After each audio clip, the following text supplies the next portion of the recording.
So I choose to be the lightning rod, to let these things that are larger than me pass through me, and do the best to continue to move through it by remembering to box breathe, by remembering to figure out what the story in my brain is telling me to see if it's true or not, by taking the time to say, is this worth my time and energy? And it's been one of the best things I've ever done. And it doesn't mean that I live in absence of fear. It means that I'm able to see it for what it is, which 99% of the time, it's garbage. It's it's the stupidity that my brain is telling me that means nothing. And every time I'm afraid of something, and then I go do it, and I look back on it, I'm like, why was I afraid of that? Fear stops us from achieving our true greatness. Are you a professional woman who is feeling stuck, unmotivated, or burned out? Are you worried about your wellness? Are you letting fear stop you from crushing your goals? If you answered yes to any or all of these, then this is the podcast for you. Dr. Charmaine Gregory, night shift emergency physician, burnout thriver, and wellness champion, along with everyday heroes just like you, will explore how to face fear in our lives and emerge victoriously. Hey, thanks for checking out this episode. Be sure to click the subscribe button and the notification bell so that you get notified when the next video comes out. It only takes 2 seconds to make 2 clicks. So let's do it. Let's get back to the video. Hello, Fearless Freedom fam. This is Dr. G, and we are back for another exciting episode of the Fearless Freedom with Dr. G podcast. Today, we have with us Clint Callahan, and he's going to tell us all about who he is and what he is up to. Take it away, Clint.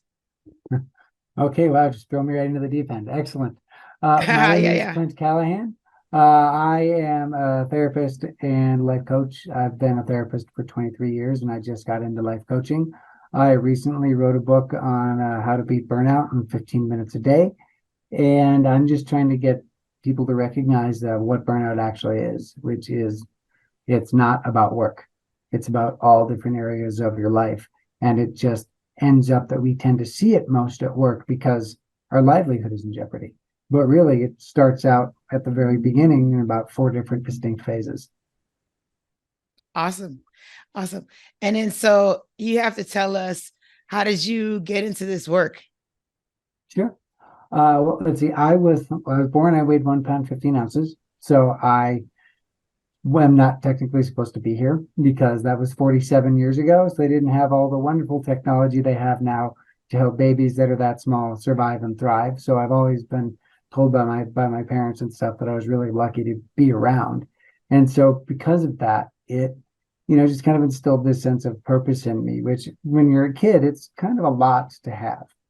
And so from that, it kind of led into that. I then went in, elementary school, middle school, high school. I was bullied a lot as a kid just because I was a kid. It's what happens when you're a kid sometimes is people figure out a way that, oh, you're the one that we can bully, and they do. And so as a kid, when I was younger, the dynamics of the group were, in the group, it was bullying, but with individual friends, it was not bullying, which made it really confusing with that process. But that then made me anxious, depressed, a people pleaser.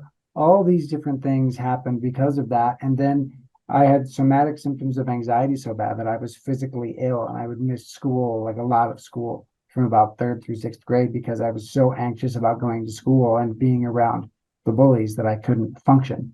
And so eventually that flipped to just being angry all the time. And that's when my parents were like, okay, so it's not a medical thing going on with you. It's, they thought, oh, your immune system is weak because you were born premature or something like that.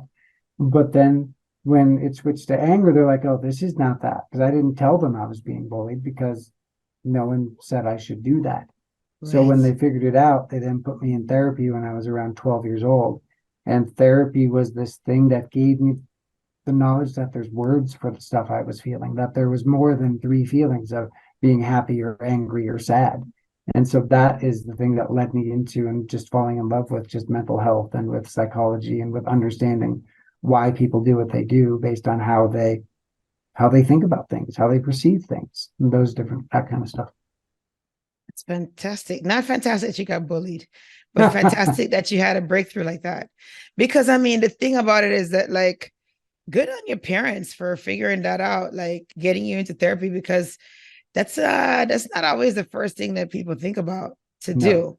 So it's good that they thought about that. And then you said, as you said, 47 years ago, I was like, wow, we're like really close in age. Yeah, So you're 76 and I was 75 probably. that's right. But yeah, no, back then there really wasn't a lot of as many advances in neonatal care as there Hmm. are now, which, Yeah, so yes, indeed, you were a miracle baby.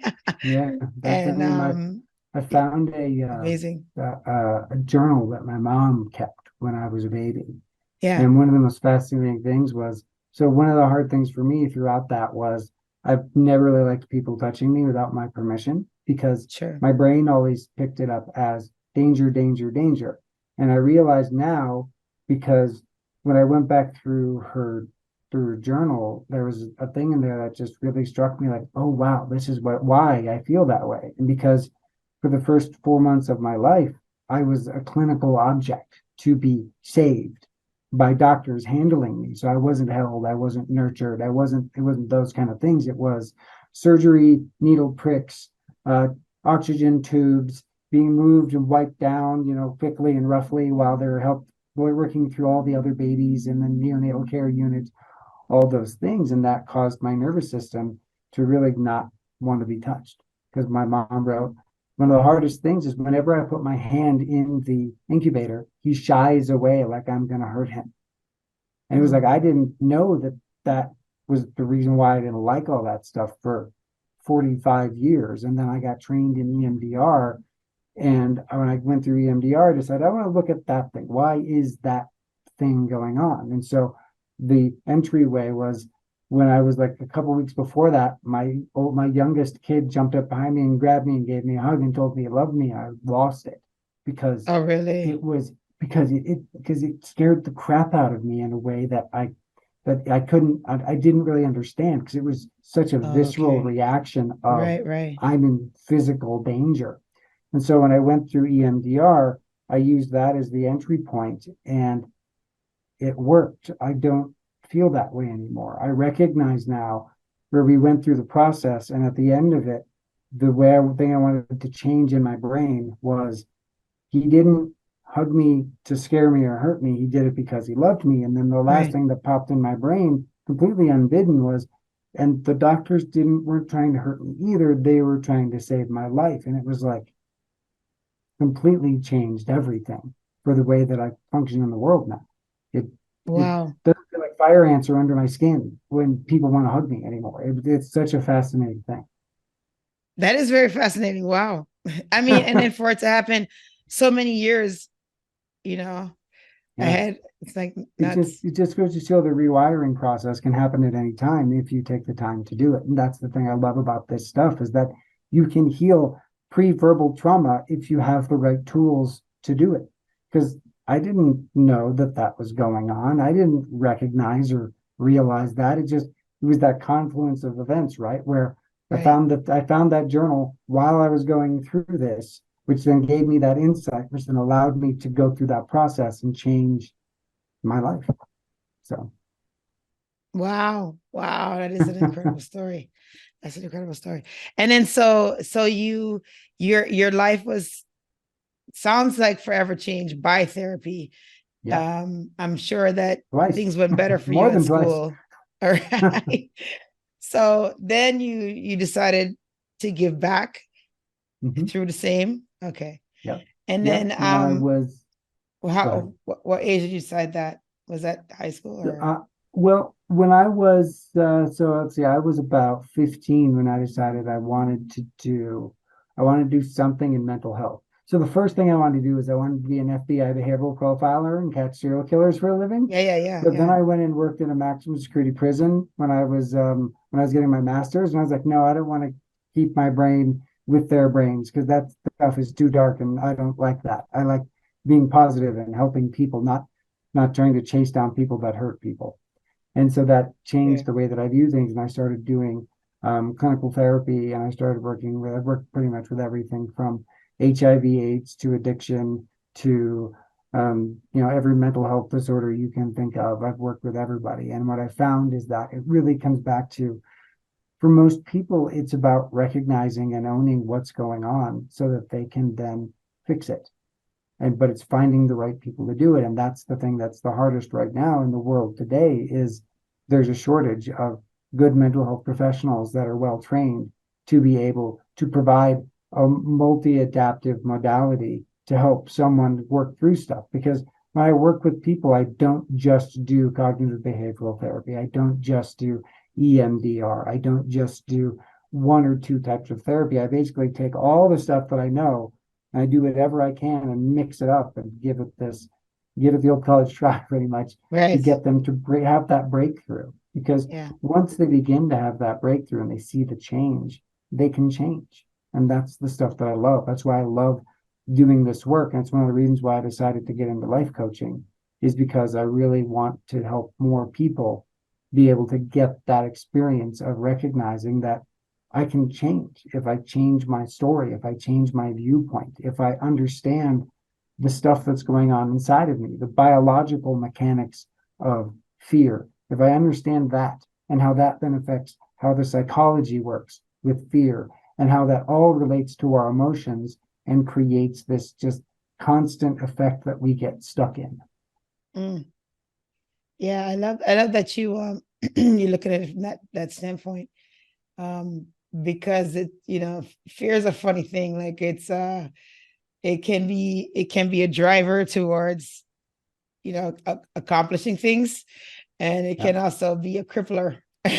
Oh, So 100%. so And that's yeah, one of no. the things, right? I really like, I like teaching, showing people the feelings wheel, but I actually modified the feelings wheel to where in the center of it, instead of it just being the 7 core feelings sticking together, I stuck Yeah. FEAR, the acronym for fear, the false evidence appearing real, in the Yeah. center of Yeah. it. Because that's Yeah. really where most of the feelings start from, is our perception, which is filtered through our lens of survival. Because ultimately, that's what human beings do, is we figure out a way to adapt and survive in any situation. But in order Yeah. to do that, the fear story has to keep us safe. But that fear story also can paralyze us, can get us into trouble, can make us super angry, can do all these different things in a way that causes you to get stuck. And that's what I really want people to understand is, and it doesn't take 10 years, 20 years to break out of that Right. cycle. Yeah. You can break out of the cycle in just doing small things every day, because that's basically what my life coaching course and what my therapy practice, what I do is I teach people how really simple 15-minute a day techniques that they can use to be able to break through that process and tame the biological body part of it and then the psychological body part of it, to calm their nervous system, to calm their thoughts, to become rational again. Because in those moments when we're soaked in fear and all those wonderful neurochemicals that are designed for 250,000 years ago when bears were trying to eat us, Right. that doesn't need to be the way it is. And so Right. there's lots of different things that you can do. One of my favorite things to teach people is the most basic thing, which is breathing. I teach them box breathing. That's the first thing I teach any client that I talk to, is box breathing. I love box breathing because it soothes the parasympathetic nervous system in a way that like nothing I've ever seen. I'm happy And to what is teach what everyone is how to that? do that. I'm not familiar with it. So Sure, what is it exactly? sure. So what box breathing is when you take a deep breath in for 4 seconds, and then you hold your breath for 4 seconds, and then you breathe out for 4 seconds, and you hold empty for 4 seconds, and then you do that 4 times. And because what that Oh, does is that, because when you're in fight or flight mode, you're using about a quarter third of your lungs, where you're breathing super fast to try to hyperoxygenate your body so you can run and fight and save sure. your own life.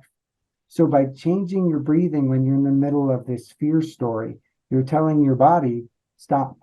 There is no tiger. There is no danger. There's no physical stuff that's coming to hurt you, because our body only has one response to fear, and that is, let's get super Run. strong, let's run, let's freeze, let's fold, let's fight, let's do one of these things. That's the only protocol it knows. It's the only thing it does, and that's all it does. So you could get an email from your boss that says, hey, I want to talk, and your brain Yes. immediately goes into, Negative. oh no, I'm going to be fired. I'm going to lose everything. I'm going to be dead under a bridge in a week. And it's like, whoa, So how do we go from that to whoa, that? that went fast.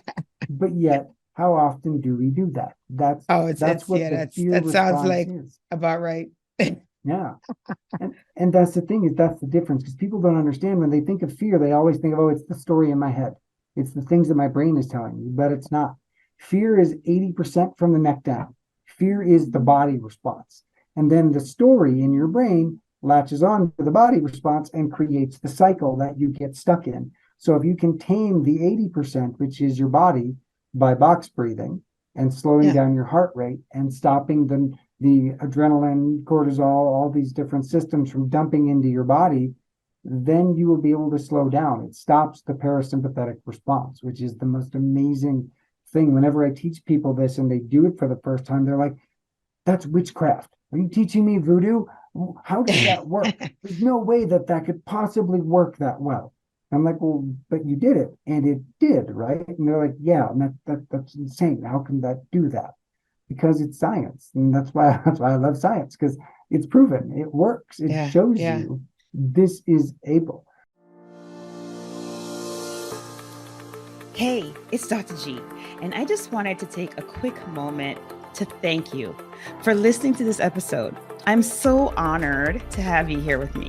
Did you know that I can help you to get your own podcast started? With my podcasting launch course for professionals, I walk you through everything you need to know about starting a podcast.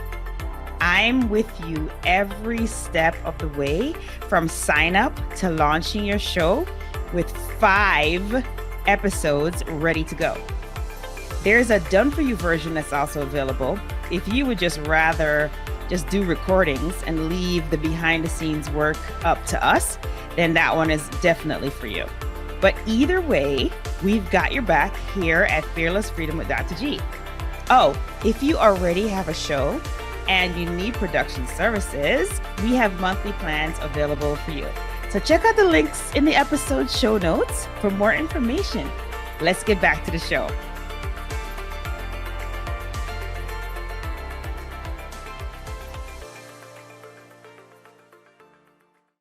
So one of the things that I teach people is first I have them do box breathing, and then I have them do journaling. I have them then write out the fear story in their head. So the box breathing takes about 1 minute and 20 seconds. Then I have them journal for about 2 minutes of just putting the actual story. Write down the insanity that's in your brain on a page. Okay. Then go and exercise.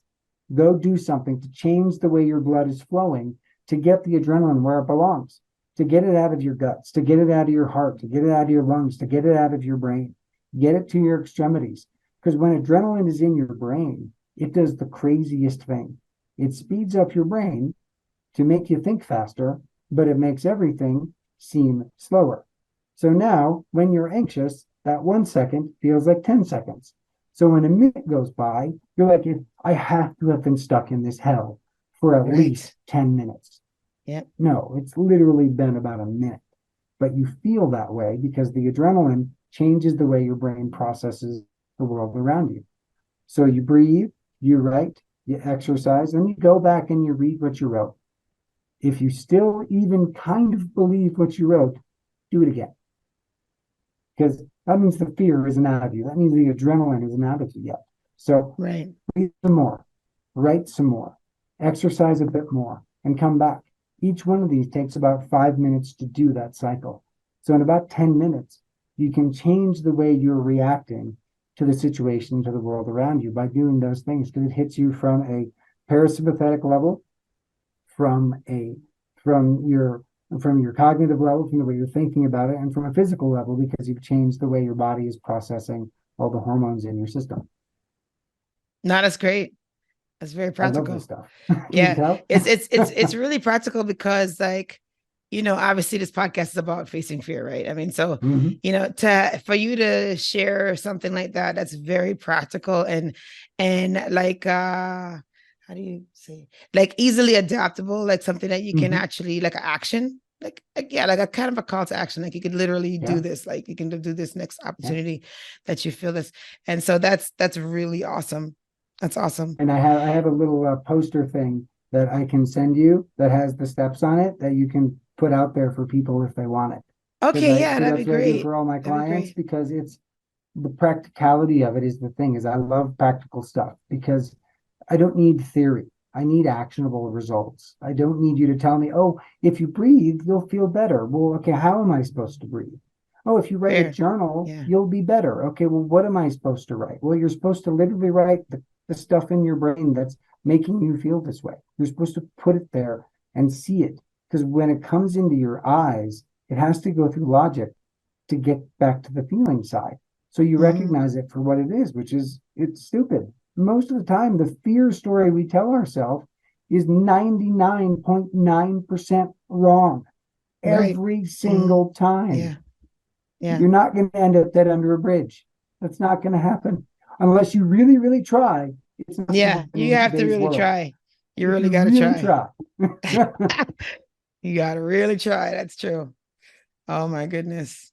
So tell people how they can get with you. Like, do you do like virtual coaching or no? Yes, yes, I do virtual coaching. You can find me a couple of different places. You can find me on Facebook and Instagram, which has all my stuff. It's at Small Changes Big Impact, dot the number four and the letter U. You can also find me online at smallchangesbigimpact.net, and you can find me there as well. I also have my book, which also has, you can find me there too, because I put in QR codes and everything so people can come and talk to me for 15 minutes if they want to. And my book is on Amazon. It's called Beat Burnout in 15 Minutes a Day: How to Okay. Prioritize Yourself Without Losing What Matters Most. And that the book basically has all the same stuff. It's all about practical tools that you can do to figure out how to beat these different things. Because I put it as burnout because that's the end result when you don't do these things. Right. Mhm. But it's not just about burnout. It's about all the feelings, all the thoughts, all the stuff that everybody tries to process through every day. Because the thing that people often forget is life is literally 1,000 choices a day that are either yes or no. Did you do Right. it? Yes or no?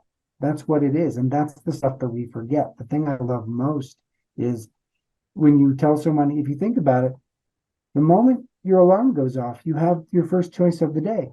Do I hit Getting the up or snooze not? button? Think it's Do I hit the snooze. snooze button or Get not? right up. And if I hit the snooze button, depending on how long I'm snoozing for, that now sets me back on my timetable for the day 5, 10, 15 minutes. And Yeah. then I wake up and now I'm a little more stressed out because I don't got as much time to get ready. And then, Yeah. and then Yeah. It just escalates. it does. Well, yes, all the choices. I keep telling my All children the that. choices. I'm like, your choices matter. Yes, it Oh my is. gosh. Decisions. And then so now so they can reach you through the website. You said there's a QR Website, through Facebook, for through a session. Instagram, or Okay, they can, awesome. they can get it through the book. They can find me pretty Awesome. much just look for me. Just look for Clint Callahan. You'll find me. There is a dentist in my area, but I'm not a dentist. I'm a therapist. Fair. And then are you, I mean, so you have all these tools now that Yeah. allow for you to face your fears. Um, Mhm. are there any fears that you're currently tackling? Oh, yes. The fear that this business is going to fail, the fear that I'm going to screw up my contaminant, probably, hopefully not screw up my kids so bad. The fear that, with all the stuff going on in the world, with all the military stuff going on, just economic stuff, there's all kinds of fear out there. But it comes back to a quote that one of my crisis intervention therapy teacher taught me. It's one of the few things that I really remember from graduate school. And it was, you have two choices in life. You can either be a lightning rod or you can be the one holding the lightning rod. You can tell the difference if you smell Kentucky Fried Chicken. So I choose to be the lightning rod, to let these things that are larger than me pass through me and do the best to continue to move through it by remembering to box breathe, by remembering to figure out what the story in my brain is telling me to see if it's true or not, by taking the time to say, is this worth my time and energy? And it's been one of the best things I've ever done. And it doesn't mean that I live in absence of fear.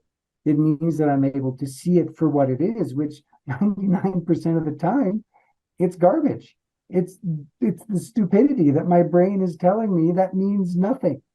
And every time I'm afraid of something, and then I go do it, and I look back on it, I'm like, why was I afraid of that? Right. That was not as fearful as I thought it was going to be. But yet this tells me, no, you're going to die if you do this, because that's the survival instinct piece. That I don't want you to die, because if you're dead, so am I. So we got to keep going. So we're going to keep you safe by making you afraid of everything. Oh my gosh, that's so true. Wow, that's amazing. So, are you like passing these tools on to your children?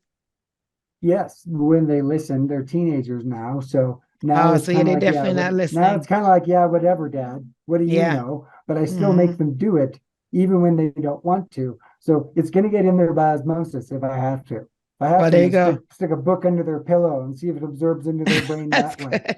But they're both teenage boys, so nothing can hurt me, nothing's going to happen. Yes, I'm afraid I'm of nothing. invincible. Everything Yes. is awesome, and I'm the best thing ever. And it's like, okay, you keep that up. I'm looking forward to seeing if that happens.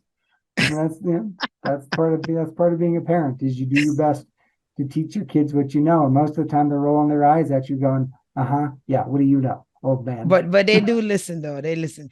And Yeah, it's they funny do. because it's like after the fact, and they will never admit that you're correct, Oh, no. So somebody else will tell them the exact same thing and they'll be like, Yeah.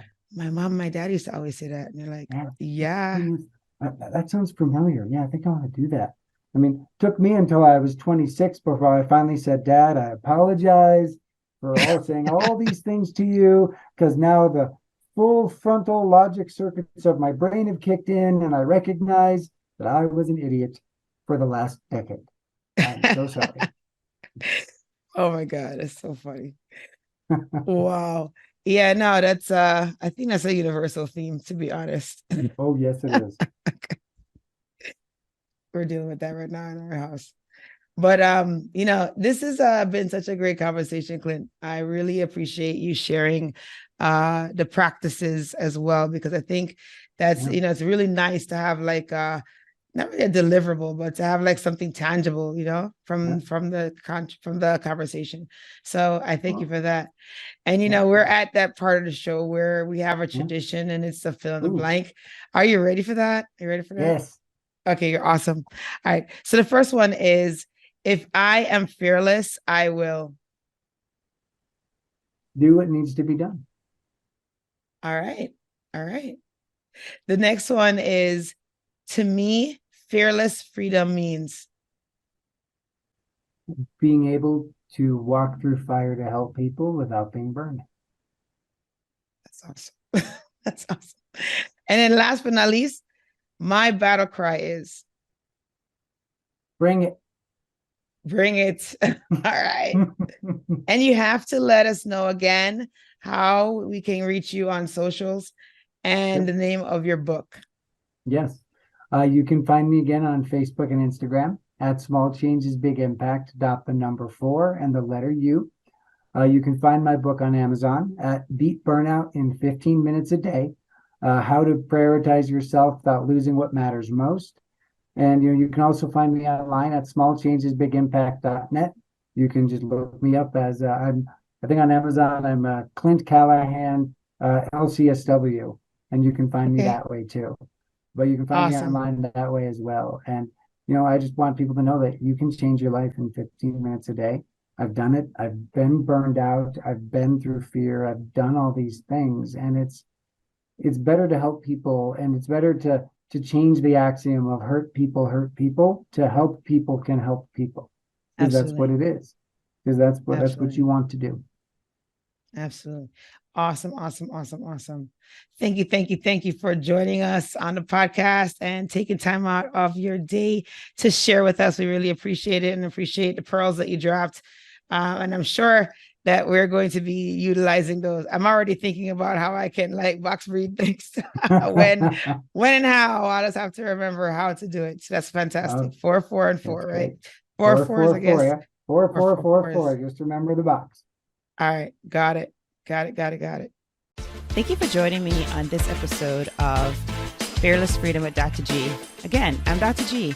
And if you like this episode, be sure to subscribe so that you can get notified of when the next episode is going to be. And also, I'll catch you next time. Have a great one. Be strong, be brave, and unleash your greatness.